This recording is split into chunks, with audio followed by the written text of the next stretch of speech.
blessing. Grateful for the Lord's blessing. Ain't gonna stop, no, ain't no how. Grateful, yeah, I'm grateful. Grateful, yeah, I'm grateful. Oh Lord. Grateful, yeah, I'm grateful. I'm grateful. I ain't got no reason to be hateful. Hair and nails paid for. I'm so thankful. Put you through some things I know that was quite painful. Grateful, yeah, I'm grateful, yeah, I'm grateful. Yeah, God gave me everything that I prayed for. Just what I prayed for, oh Lord. Just what I prayed for, oh Lord. Grateful, yeah, grateful. Said I'm grateful, grateful. I'm so grateful, I'm grateful, oh Lord.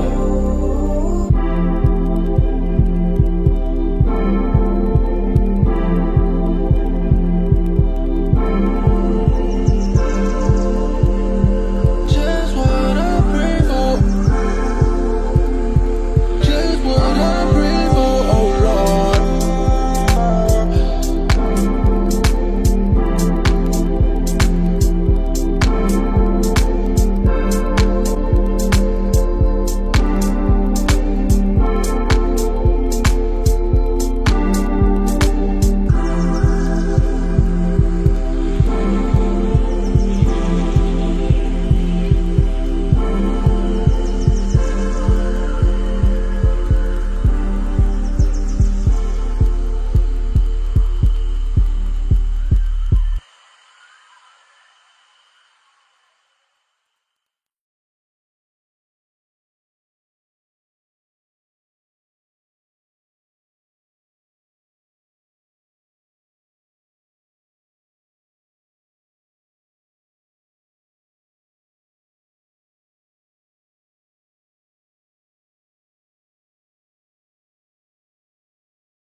Head up, Toe, Mishpaka, Shimi, Akazia, Yisrael, Hayaneth, Matesha, Yehuda, Tehila, Yahweh, Ben Yahweh, Yahweh, Huha, Elohim, Shel, Yisrael.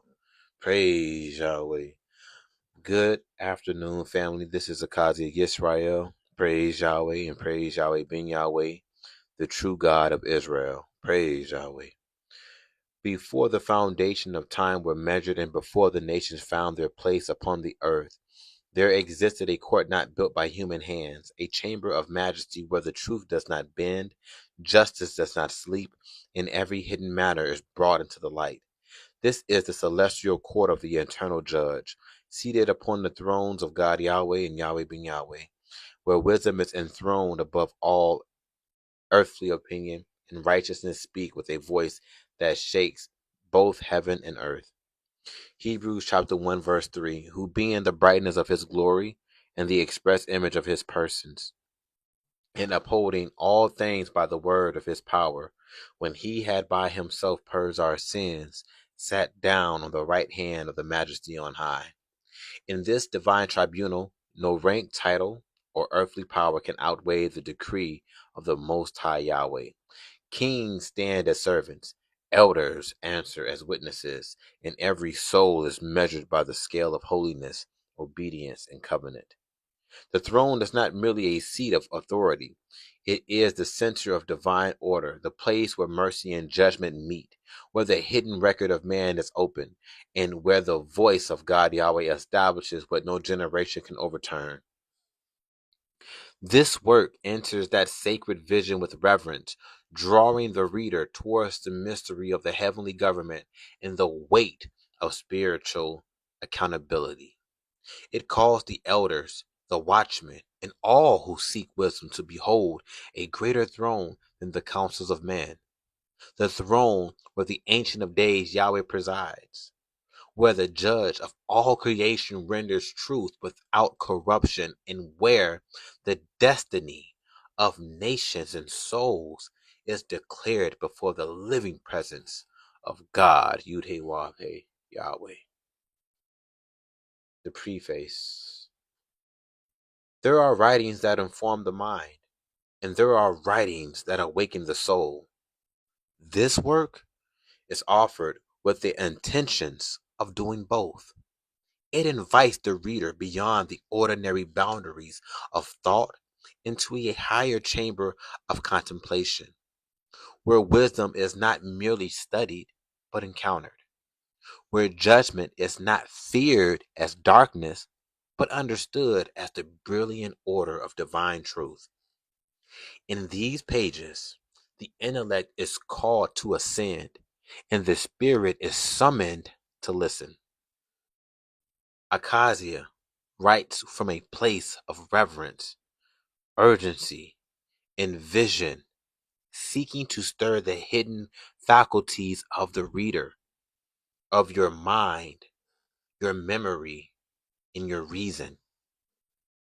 The consciousness that longs for righteousness is the imagination that reaches for heaven, and the understanding that desires more than surface knowledge. The accountability and the mystery of elders standing beneath the authority of the throne of God Yahweh.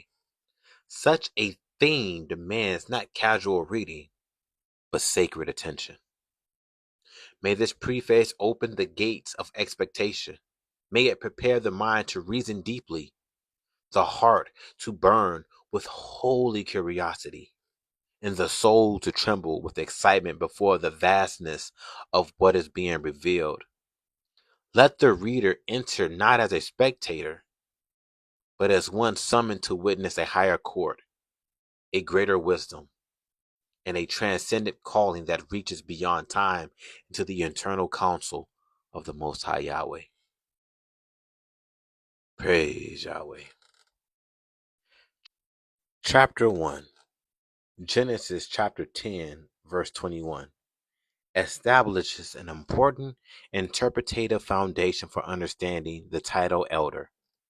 Beyond the narrow limit of biological age, the verse reads, unto Shem also, the father of Eber, the brother of Japhet, the elder, even to him were children born. In the Hebrew text, the word rendered elder is connected to Gadol, a term associated with greatness, magnitude, prominence, rank, and distinction. Within many inherited Western theology frameworks, this expression has often been reduced to a question of age alone. Yet, the broader lexical range of Gadol requires a more careful reading. The term may certainly include the idea of being older, but it also carries the weight of superiority, eminence, greatness, high standing, and recognized importance. Therefore, the designation should not be treated merely as a chronological marker, but as a little more capable than that, as a title of communicating status, authority, inheritance, and conventional significance. When applied to the concept of eldership, Gadol invites the reader to consider a figure who is not simply advanced in years, but elevated in dignity and responsibility. The elder is one who occupies a position that is recognized weight within the household or the tribe, priesthood, and community. Such a person bears the marks of rank, wisdom, governance, and inheritance. He is entrusted with the preservation of order, the transmission of authority, and the representation of divine principles among the people. Thus, the title elder is more than a description of someone older than another. It is intertwined with the language of power, esteem, nobility, and sacred responsibility. To understand the blessed role of an elder, one must examine the attributes attached to greatness itself: rank, distinction, excellence, exceeding measure, and noble standing. Elder. One who holds senior rank or is recognized as an authority within a household, tribe, priest, elder. One who beholds senior rank or recognized authority within a household, tribe, priesthood, or community. In this sense, an elder may function as a chief, ruler, superior, counselor, or representative of the sacred order, including the dignity associated with the Melchizedek priesthood. Great deals with that which is unusual or considerable in degree, dealing with intelligence, power, intensity, and importance. Greatness includes excellence, significance, extraordinary, capacity, lofty character, chief standing, and the ability to carry consequences within the world. Exceedingly is a measure that surpasses the ordinary, that which exists to an unusual, extreme, or remarkable degree, right? It conveys intensity, abundance, and exceptional magnitude. Being an elder is someone of great character, noble even, distinguished by rank, title, character, or inheritance. Nobility, it implies an elevated standing of honorable conduct, recognized dignity, an association with a class or an office entrusted with social, political, and spiritual responsibility. You can't just be some old schmuck on the street who calls themselves an elder and be taken seriously. An elder, this title, you see, it keeps dealing with dignity, dignity, dignity, dignity, accountability, responsibility. Is recognized and associated with having an honorable behavior. Your character almost seemed like an inheritance of the prophets of the past.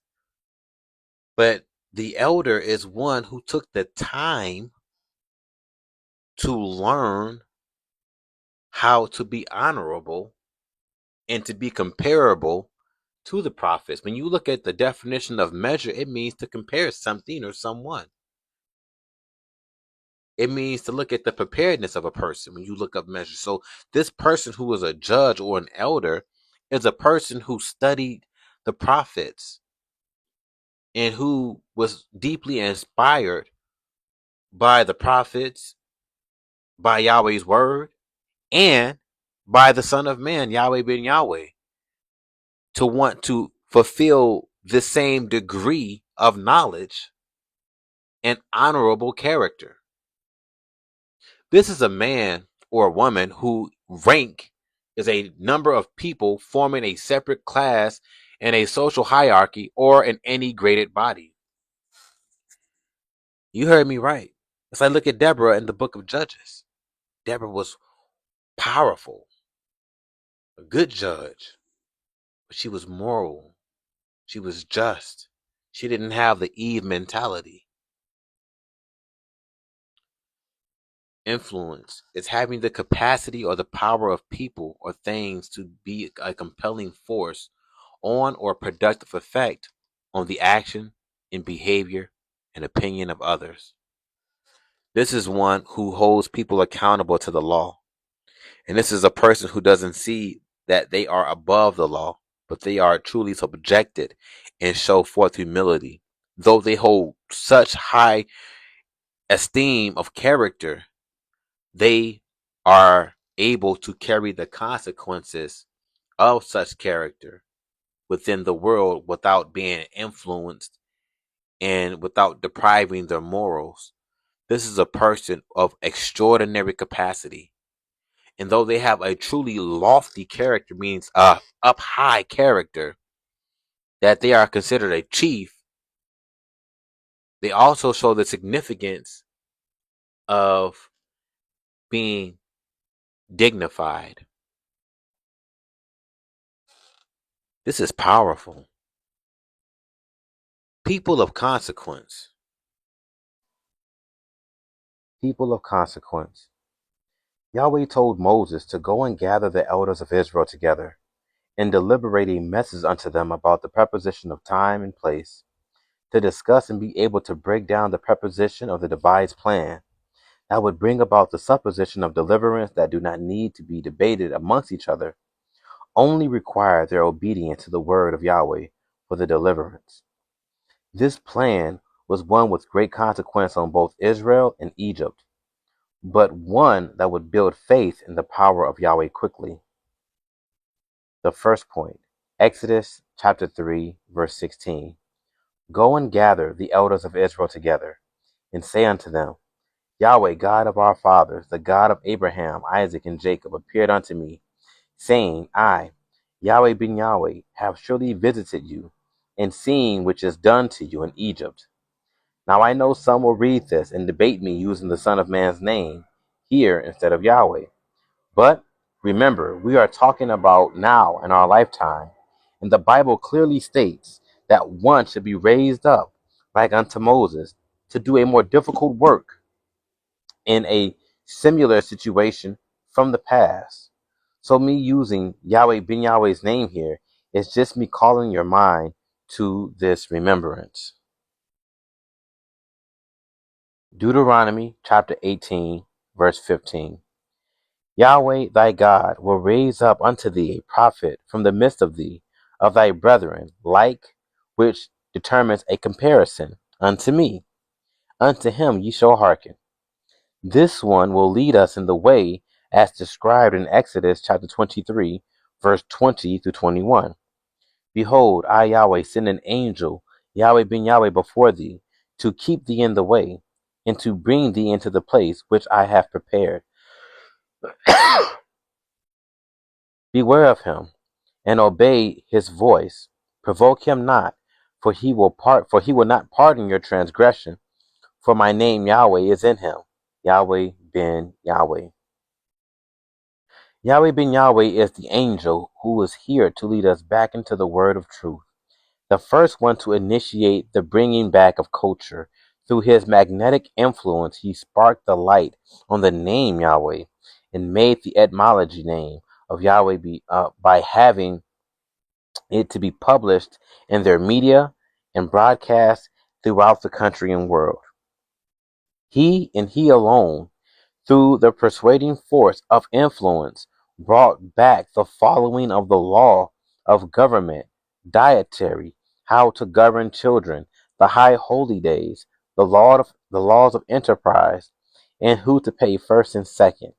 I'm talking about the great, good, and terrible black God Yahweh ben Yahweh, the one and only divine mind of the tribe of Yehuda, who demands we follow in his footsteps so that our spirits can collectively be witnessed with his spirit, granting us the influential divine guidance of Yahweh, proving to the world we are the sons and daughters of Yahweh, and if children, then heirs of God Yahweh, and co-heirs with Yahweh ben Yahweh.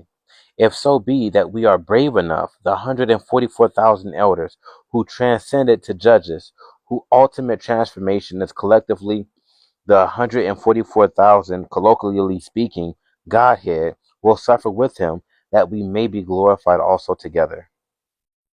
Therefore, the conclusion of this matter is not merely admiration, but obligation. If Yahweh ben Yahweh has restored the remembrance of the name, revived the law of divine governance, and awakened the scattered children of Yahweh to the weight of their inheritance, then the response of the 144,000 elders must be disciplined and obedience, spiritual courage, and collective elevation. The elders cannot remain passive before such a calling. He must become a living witness of order, law, wisdom, and holy influence. For to follow in this path is to accept the burden of divine rank, to stand as heirs under covenant, and to rise from knowledge into judgment, from judgment into authority, and from authority into glorification with the Spirit of Yahweh. Let's talk go and gather.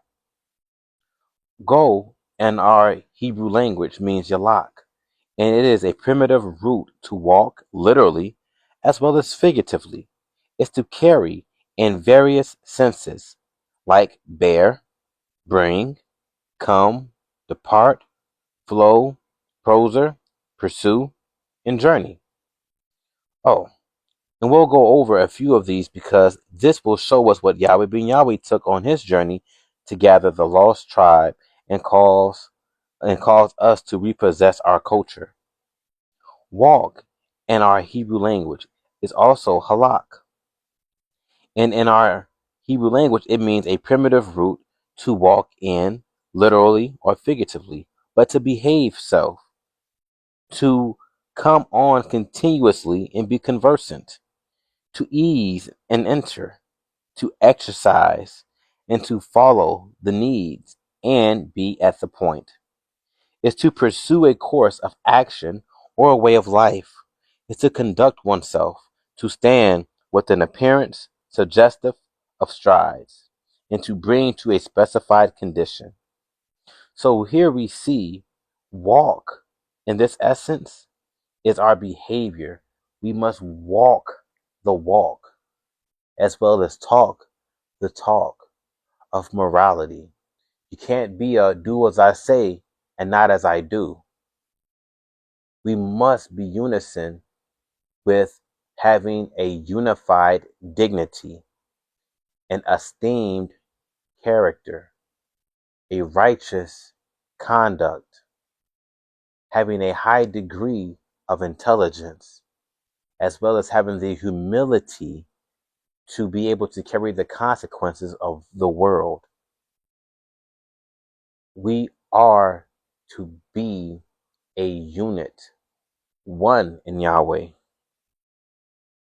Gather is asaph in our Hebrew language, and it means to gather for any purpose, to receive and take away, to remove and assemble, destroy and leave behind, restore and recover.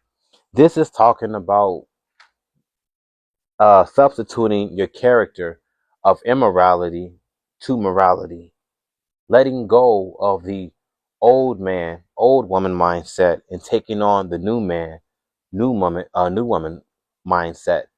This is about letting go what is wrong and taking hold what is right, restoring yourself back to true Israel. Thus, when Yahweh commands that the elders be gathered, the instruction points to more than a physical assembly. It reveals a spiritual condition that must be completed through transformation, discipline, covenant readiness. To go and gather requires movement, correction, and the alteration of behavior. For Israel is called not merely to hear the word, but to walk in it. This is consistent with Deuteronomy chapter 10, verse 12 to 13, which teaches that Yahweh requires his people to fear him, walk in his ways, love him, serve him, and keep his commandments. The gathering of the elders, therefore, begins with the gathering of the self, the purification of thought, the correction of conduct, and the awakening of the inner man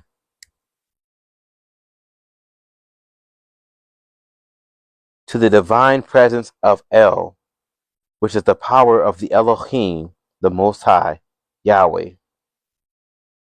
To become conversant in Yahweh's celestial order is to possess knowledge through both study and experience. The elder must maintain frequent association within the Word, meditating in it day and night, as Joshua chapter 1 verse 8, Psalms chapter 1 verse 2 commands, so that the law becomes fixed in the mouth, and disciplined in the mind, and established in the heart. This requires principal behaviors, inward purification, and building of memory concerning the laws, high holy days, solar time, emotional intelligence. Just wow. Romans chapter 12, verse 2 speaks of transformation by the renewing of the mind, while Psalm chapter 51, verse 10 asks for a clean heart and a right spirit. In this way, the elders learn to remain at ease by trusting in Yahweh. For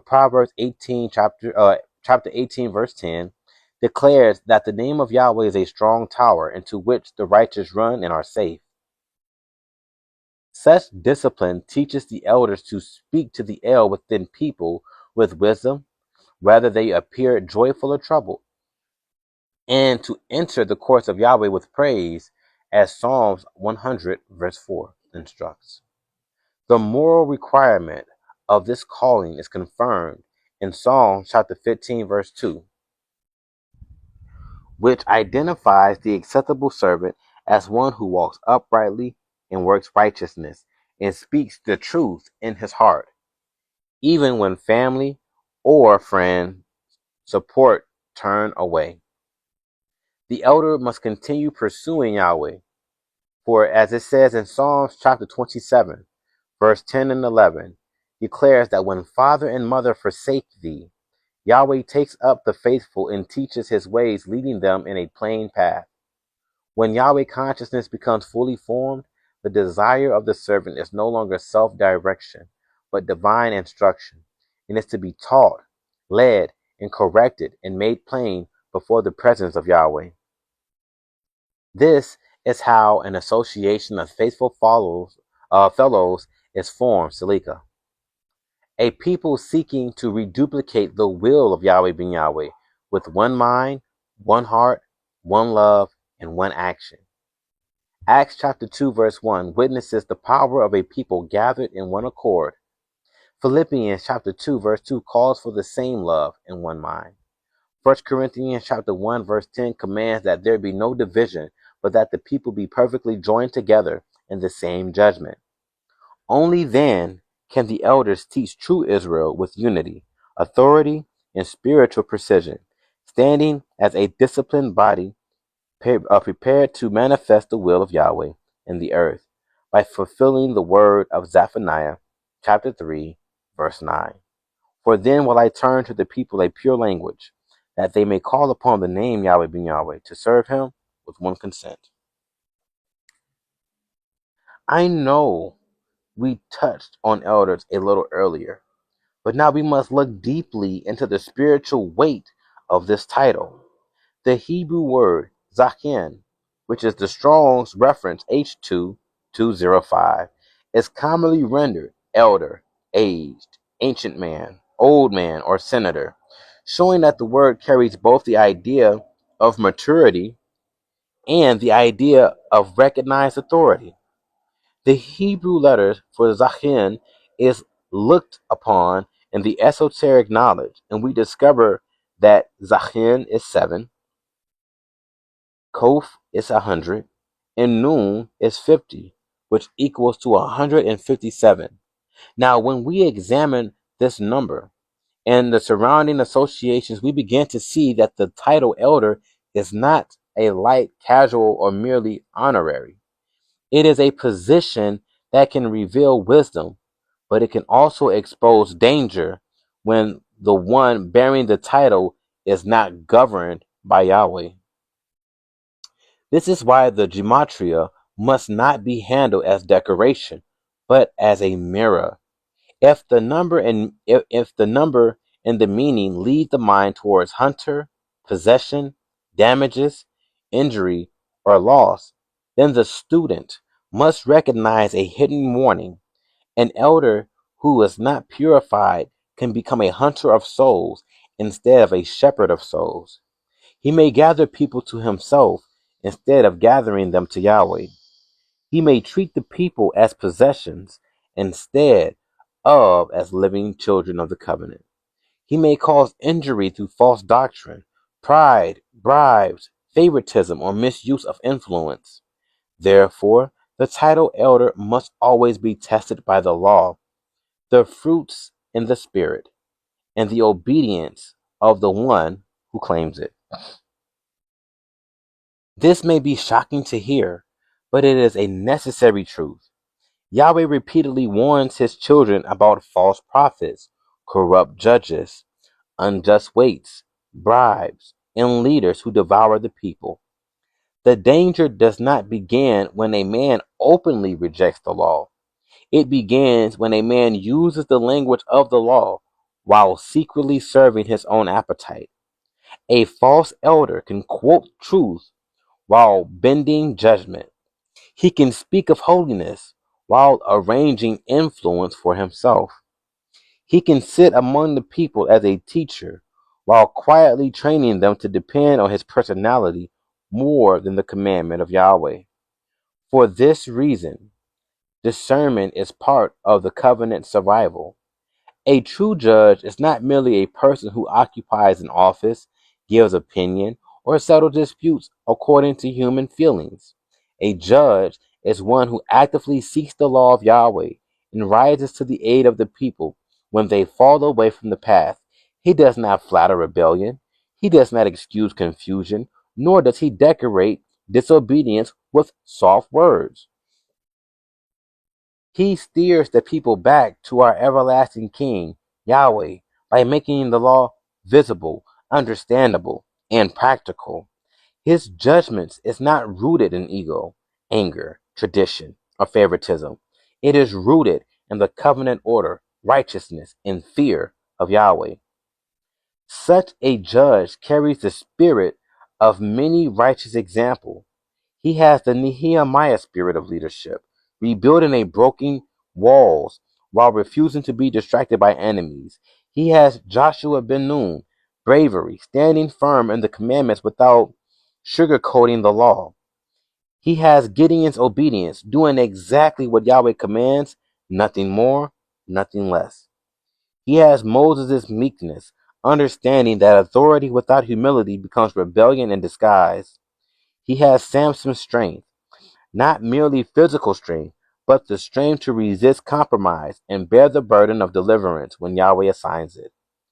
Therefore, the elder who becomes a judge must be examined by a higher measure. Does he restore order to create dependency? Does he point to the people? Does he point the people to Yahweh or to himself? Does he correct sin with mercy and firmness? Or does he excuse sin when it benefits him? Does he protect the weak, or does he prey upon those who lack understanding? These questions reveal whether the elder is functioning as a servant of the throne or as a hunter under a sacred title. Being an elder carries heavenly responsibilities and an earthly obligation to sacrifice for the people. The elder sees his people as himself and himself as his people. Their wounds matter to him. Their ignorance concerns him. Their growth becomes part of his labor. Their correction becomes part of his burden. He follows the law vigorously, hides pride from himself, and keeps the mind of the people daily in the remembrance of Yahweh. He is not an owner of the flock. He is a steward under the king. In this way, elder becomes a synonymous, sorry about that. In this way, elder becomes synonymous with senator, not in the shallow sense of politics, but in the deeper sense of statesmanship. And a statesman is a person who exhibits wisdom and nobility in directing the affairs of government, as well as dealing with the important public issues. Likewise, the true elder must know how to govern speech, judgment, conflict, instruction, resources, family order, community order, and spiritual responsibility. He must be able to deliberate without corruption and speak without vanity, without and lead without becoming intoxicated by rank. The abstract hidden knowledge in Zakin therefore teaches both honor and caution. The elder is supposed to be mature, established, and experienced, capable of carrying the people's concern before Yahweh. Yet, the same title, when corrupted, can become a cloak for greed, injury, possession, and spiritual hunting. This is why the people must not be impressed by titles alone. They must look for the evidence of law, humility, sacrifice, sound judgment, clean hands, and a mind governed by Yahweh. The true elders does not merely sit above the people, he descends into responsibility so that the people may ascend in righteousness. Thus, the deeper lesson in this eldership is not proven by age, vocabulary, clothing, public recognition, or even religious confidence. Eldership is proven by covenant fruit. If the elder gathers, he must gather to Yahweh. If he teaches, he must teach the law. If he judges, he must judge without bribes. If he leads, he must lead as one who will answer before the heavenly court. Only then does the title elder become what it was intended to be, a living witness of wisdom, government, sacrifice, and divine accountability. Religion is a sore spot for billions of people who all believe they are serving the true God or gods, all who swear they know the Lord or lords. But do they really? What is religion? How long have the people received false doctrine, keeping them in their generations in an endless cynical loop of spiritual depression? Well, let us define religion and get a better understanding of the word, and then look at the Torah to see what Yahweh has to say about it. Religion. It is a set of beliefs concerning the cause, nature, or purpose of the universe, especially when considered as the creation of the superhuman agency or agencies, usually involving devotional and ritual observations, and often contain a moral code governing the conduct of human affairs. A specific fundamental set of beliefs and practices generally agreed upon by a number of persons or sets. The body of persons adhering to a particular set of beliefs and practices. Now that we see that the underlying structure of religion, let's begin by comparing what a cult consists of and receive a shock to our system and understanding how the devil plan was actually meant to be a mental and spiritual war from the beginning. He understood the psychology of the spirit, that it tends to search for the creator of its existence or try to find the event of their creation. So he foretold us his plan in Isaiah chapter 14, verse 13 through 14. And it reads as follows: For thou hast said in thy heart, I will ascend into heaven. I will exalt my throne above the stars of Yahweh, and I will sit also upon the mount of the congregation in the sides of the north. This is talking about North America. I will ascend above the heights of the clouds, the nation of Yahweh, whose appearances are white raiment, as a representation of clouds, with the Son of Man, Yahweh ben Yahweh, being the creator of the organization, existing as the center of the balance of righteousness as a scale. Just how the sun is the center of our universe, the sun, S-U-N, is synonymous as well as a homonym of S-O-N, the sun. Praise Yahweh. So we are getting down to this, family. As we see, his entire plan all along was to become like Yahweh himself and be the one praised. But his tactics deals with people being tricked into praising him. So he camouflages his scheme with false historian documentations, recordings of theories which are subjective only and not objective existences at all, but are pushed as reality, and a plethora of choices to choose from, and cause natural separation.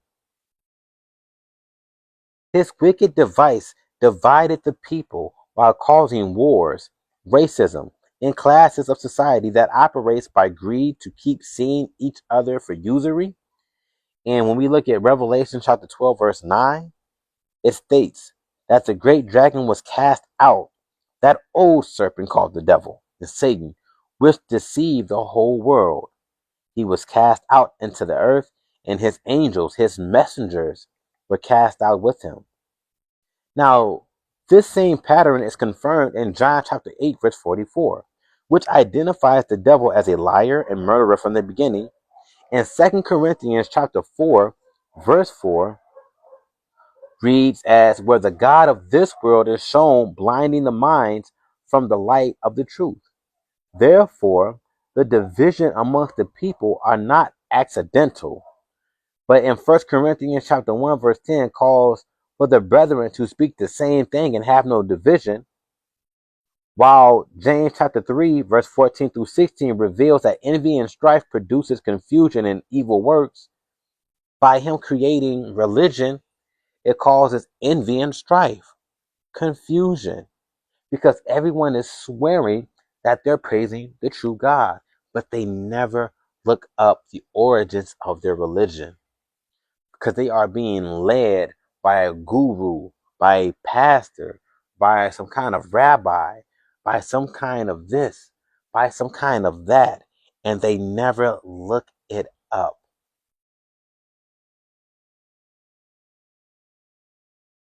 We are told that envy and strife produces confusion. Wow. Proverbs chapter 6, verse 16 through 19, further condemns the proud, the lying tongue, and the hands that shed innocent blood, and one who sows discord among brethren. Likewise, Micah chapter 2, verse 1 through 2, Amos chapter 8, verse 4 through 6, Jeremiah chapter 5, verse 26 to 29, and Habakkuk chapter 2, verse 6 through 12, exposes the greed, oppression, unjust gain, and corrupted rule that devours the poor and pervert judgment. Leviticus chapter 25, verse 35 to 37, as well with Psalm chapter 15, verse 5, witnesses that Yahweh condemns usury among his people. Now, it said in Revelation chapter 12, verse 9, his angels was kicked out with them, right? Now, angels in the Greek concordance is G32, which implicates pastors, messengers, a drove or herd, and a primary verb properly to lead, by implication to bring and to drive and continue to lead away by induction. And this is why there are so many religions, because these religions are charged with induction. Induction means magnetism.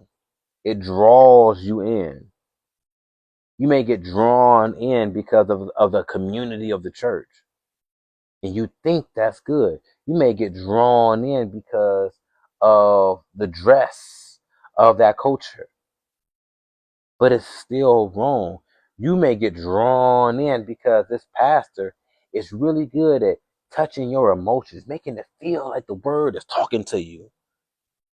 But he's leading you astray, as it states, leads away. John chapter 8, verse 44, ye are of your father the devil, and the lust of your father ye will do. He was a murderer from the beginning, and abode not in the truth, because there is no truth in him. When he speaketh of a lie, he speaketh of his own, for he is a liar and the father of it. Praise Yahweh. I mean, this is things that we need to hear.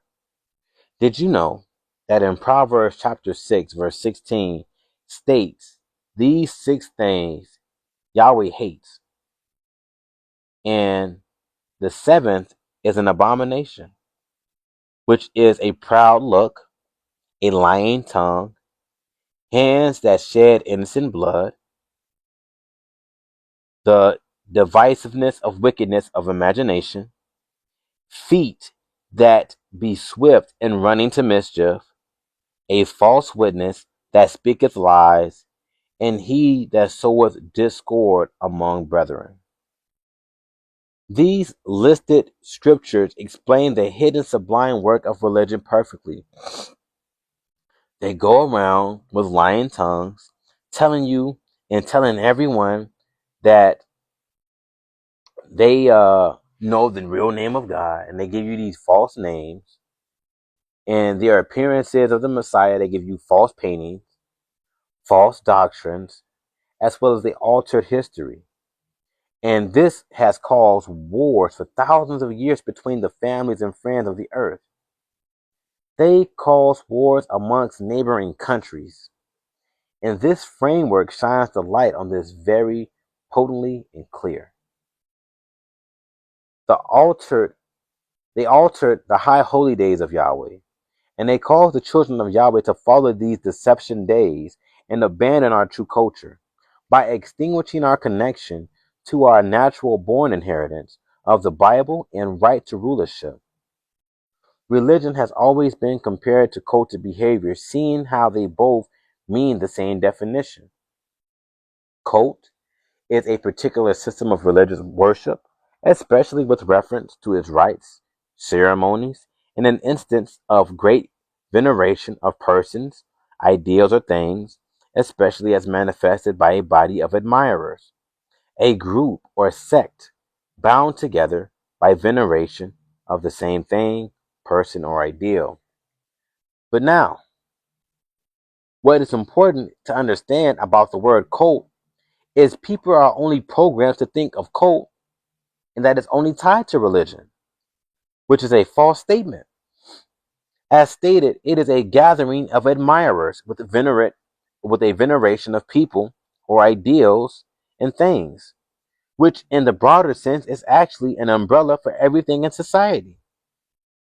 In the wider view, it is only seen when you looking at the synonyms of cult, which contains words like band, church, clique, body, creed, faction, following, party, persuasion, and school. So we really need to understand something here. So we'll define a few of these words to get a better understanding of culture of both religion and culture of society as a whole.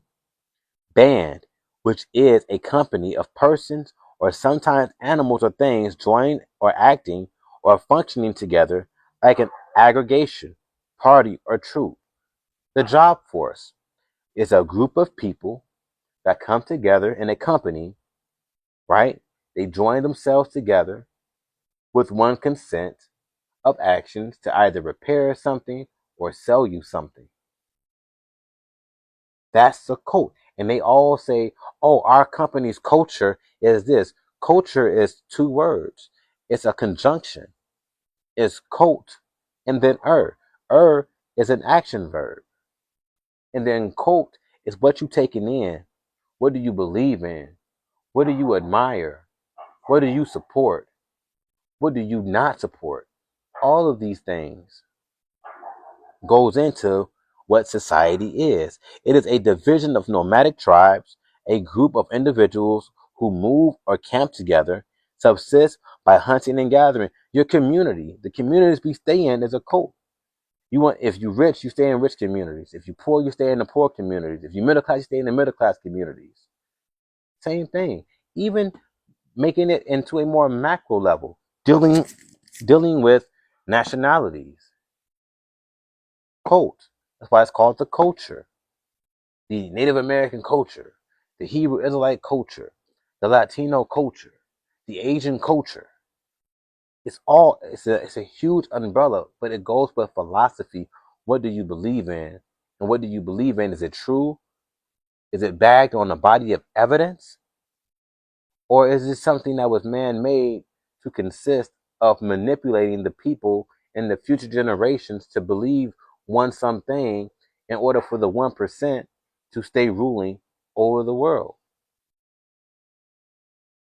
A clan is a group of people of common descent, family, a group of people as a clique, set, society, or party, especially as united by some common trait, characteristics, or interest. The clique is a small, exclusive group of people, right? An example like like the 1%ers who actually own the countries and bend society to their benefit. What is the creed you believe in? Which is any system of doctrine or formula of religious belief, as of denomination, any system of codifications or beliefs, of opinions, authoritativeness, formulated statements, the chief article of the Christian beliefs, or maybe the Apostle Creed, maybe the Council of Nicene Creed, maybe the Athanasians Creed. What factions deals with a group, clique within a large group, a party of government, of organization, or the like, which is typically having the different opinions and interests than the larger group. A faction in favor of big business rivals the faction within the company. And this is what they do. The government pretends to be divided, but it's really divided to divide the people. Oh, you Democrat? Oh, I'm Republican. Oh, I'm this. Oh, I'm that. Oh, I'm this. But it's all under the same umbrella to cause distraction and to cause disruption and to cause usury amongst the people. While they'll take our coins, take our freedoms, and give you blind hope of freedom. It's all a game. And we need to wake up to this. Factions. That's what it is. Its followings is defined by a body of followers, attendants, and adherents. The body of admirers. You like music? That's a cult. What's your favorite artist? What's your favorite genre? You like movies? What's your favorite movies? That's a cult. You like shoes? What's your favorite shoe company? That's a cult. You like clothes? What's your favorite brand? That's a cult because you have a body of admirers that like the same thing. So we all have been programmed to think that cults are people hiding in the woods who will harm themselves at a moment's notice because of the leader's words and commandments. But a cult is everything that is society, and society is everything that is a cult. But it all falls down to, what are you doing? Is it righteousness or is it immorality? Is it truth or is it false? What is the end game for you? And this is why we need to look out for these false prophets, these false teachers out here, because they'll have your head all wrapped up thinking that you're serving the one true God, but really you're serving their bellies. And their bellies is destruction, as it states in the Bible. Let's go ahead and turn to it. I don't want y'all to think I'm lying to you, because it's in here.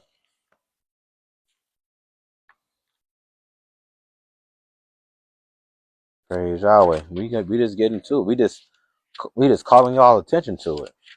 You may not have never heard this before, and that's okay. That's why I'm here to help you find it. Praise Yahweh.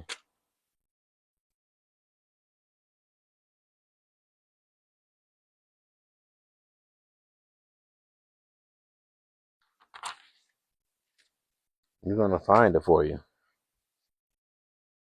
I want to say Philippians chapter 3. I'm gonna go ahead and find that for you. Give me 1 second.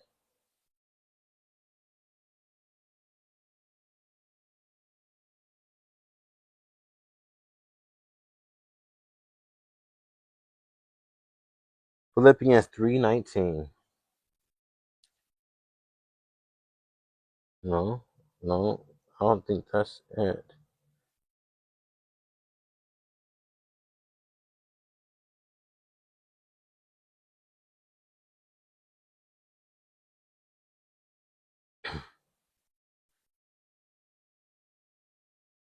Who end is destruction, who God is their belly.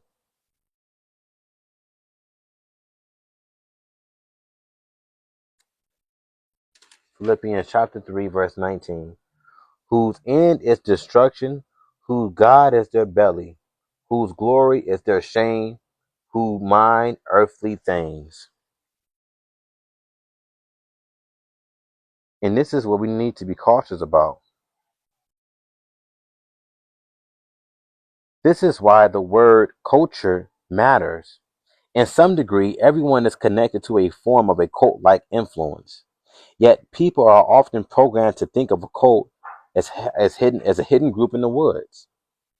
That narrow image is misleading, and the greater reality is that society itself can function as the largest cult, shaping beliefs, behaviors, and values through the culture it creates.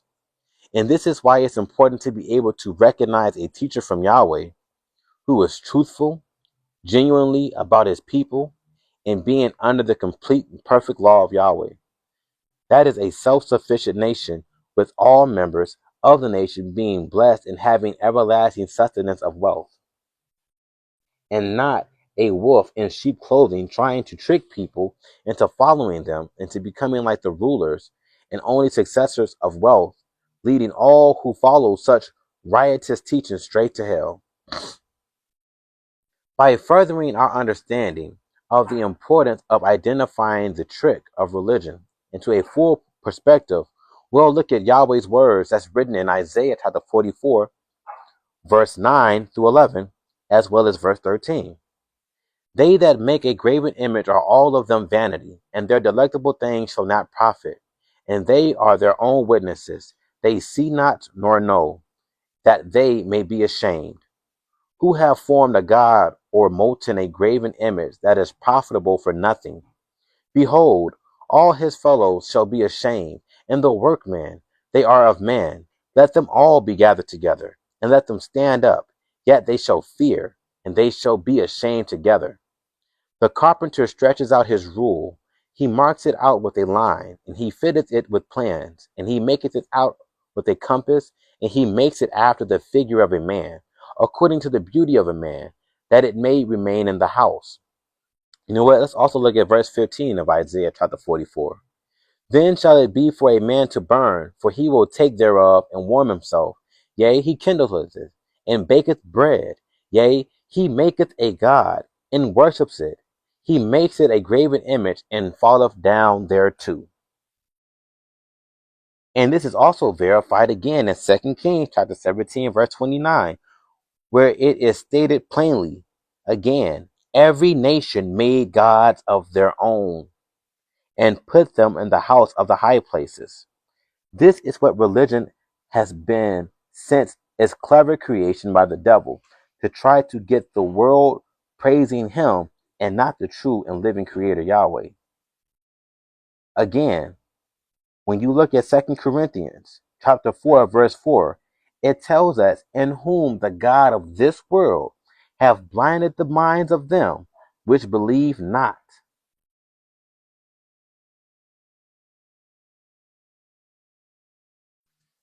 Let's go ahead and examine the Christianity of the historical claim that they try to say Christianity was created in Judea during the time of Yeshua.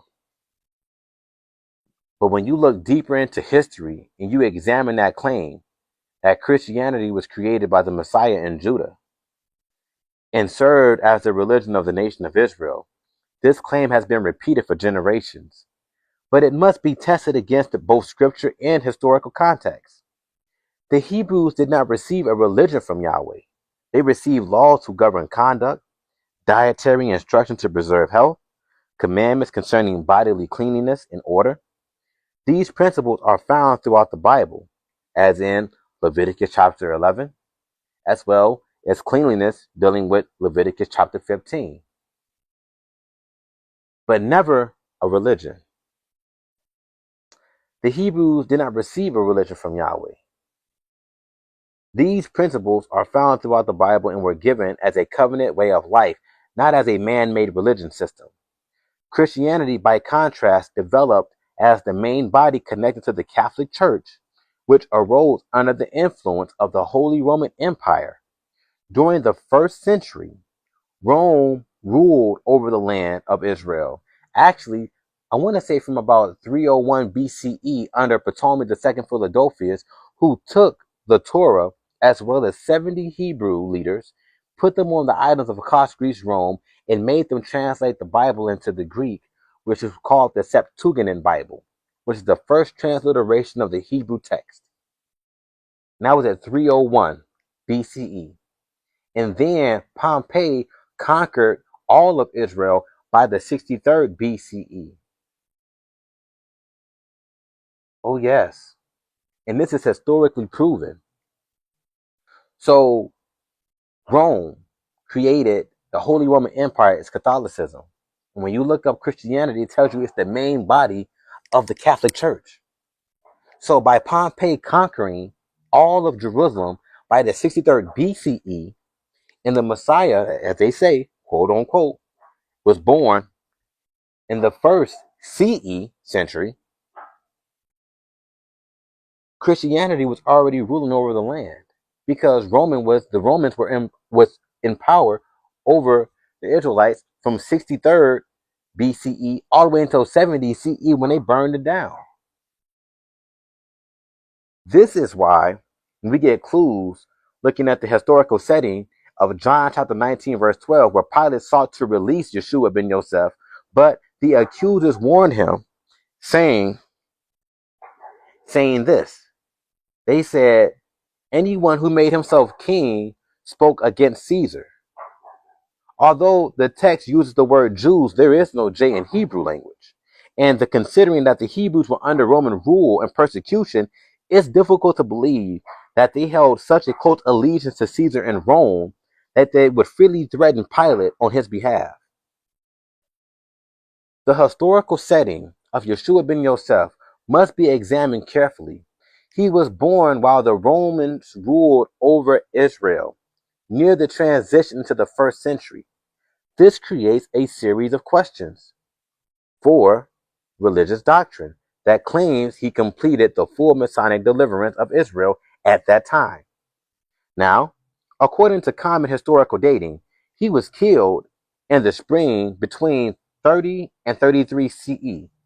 Yet Jerusalem remained under Roman rule. In fact, 37 to 40 years later, the Roman legions under Titus crushed Jerusalem and destroyed the Second Temple in 70 CE. If Roman power still ruled the land after his death, then the question must be asked, who was delivered? What rulership was overthrown? When were the people restored to the authority over their land? When John chapter 11 verse 51 and 52 states that he shall die for that nation only who was scattered abroad, talking about the great diaspora. And seeing how the Messiah is from the tribe of Judah, as stated in Hebrews chapter 7 verse 14, as well as 1 Corinthians chapter 28 verse 4, if he was born in Bethlehem, then that means Judah was still in Bethlehem, Jerusalem.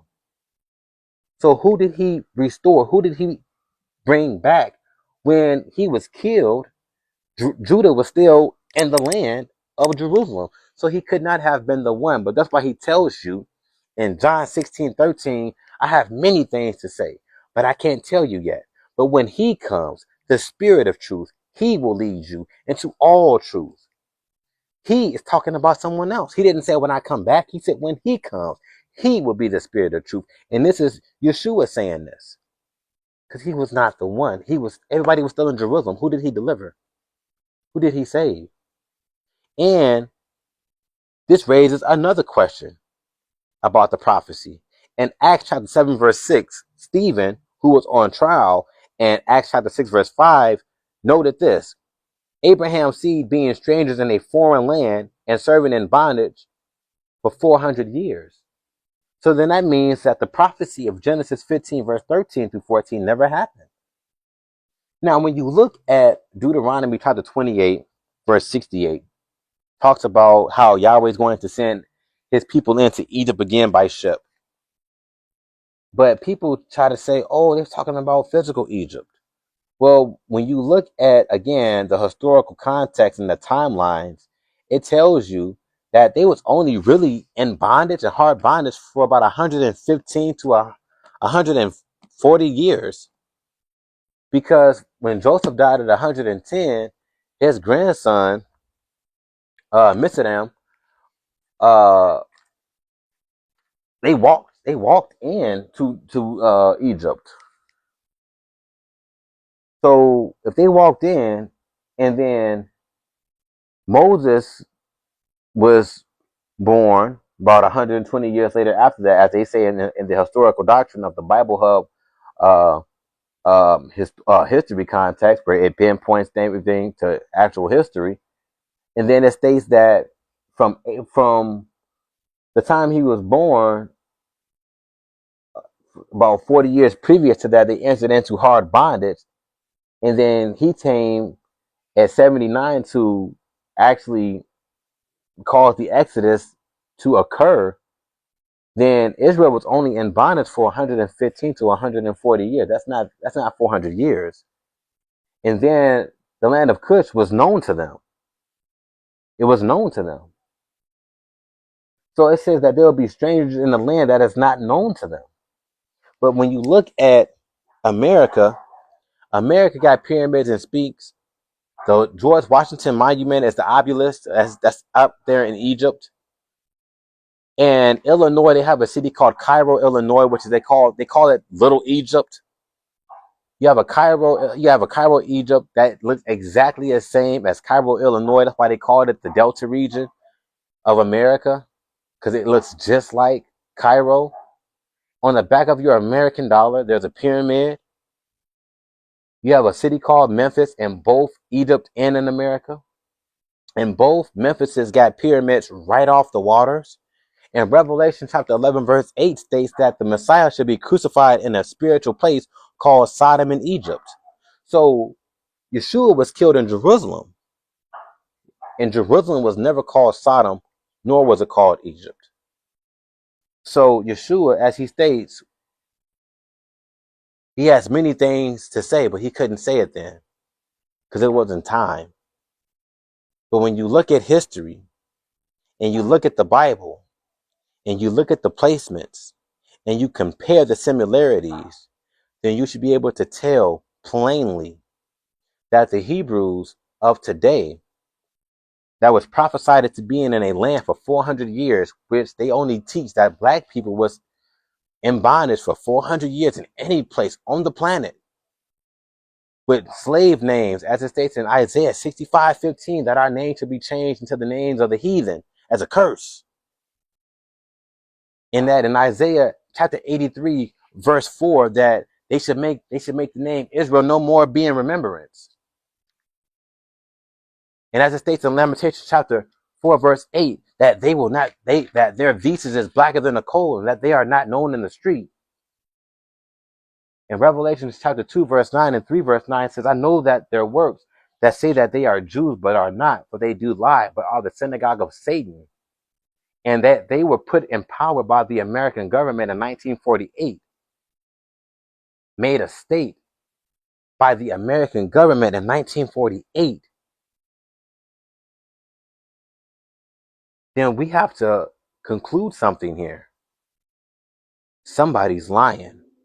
And when you look at history and you look at the Bible and you remove all of your emotions, but you just look at the facts as a historicist exegesis, a person that makes it proves itself without thwarting the scriptures to fit your emotional need, then you will come to the point where you will admit Yahweh is God, and the black people that they stole from Africa when they fled here, as it states in Joel chapter 3, verse 3 through 6, where it said that we will be sold to the Grecians.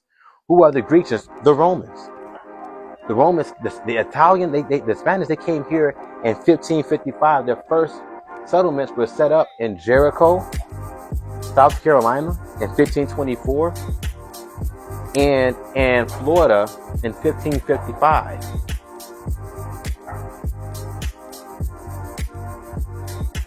So that's going to be this class here, today. I thank you all for listening. Hope you all have a wonderful day.